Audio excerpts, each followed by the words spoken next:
Wala pang natatanggap na cash relief assistance mula sa Department of Social Welfare and Development o DSWD-11 at fuel subsidy mula sa Department of Transportation o DOTR itong PUJ driver na si Peter Paul Tano. Ayon sa kanya, kahit na may ipinatupad ng rollback ay mahal pa rin ang presyo ng produktong petrolyo ngayon. Bagay na nagpapahirap pa rin ngayon sa kanyang sitwasyon.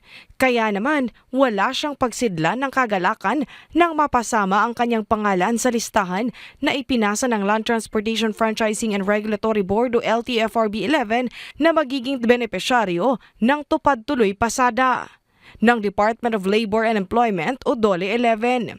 Dako kay tabang ma'am kay sa amoy labi na karon na initaas ang gasolina. Nagpasalamat gid mi sa DOLE ma'am. Kay isa siya sa dagdag nga gihatag sa mga ayuda.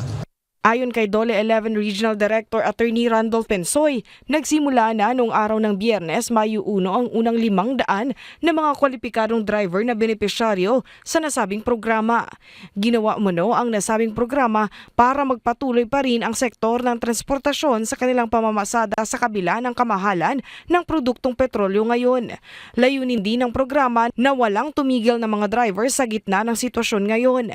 Sa ilalim ng nasabing programa, kinakailangang mamasada ang mga benepisyaryo ng 6 na oras kada araw sa loob ng 15 araw. Bukod sa kanilang kita sa pamamasada, may ibibigay ding sweldo sa kanila ang tanggapan ng DOLE 11. Kada araw ay nasa minimum wage o 525 pesos ang ibibigay na sweldo sa mga driver.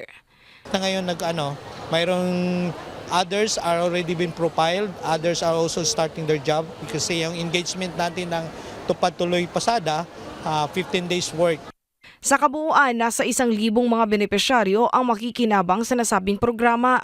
Ngunit sa kasalukuyan ay patuloy pang pinoproseso ang natitirang 500 mga driver para makinabang na rin. Aminado naman ang nasabing opisyal na may mga driver pang lumapit sa kanilang tanggapan at nagpahayag na nais din nilang sumali at maging benepisyaryo.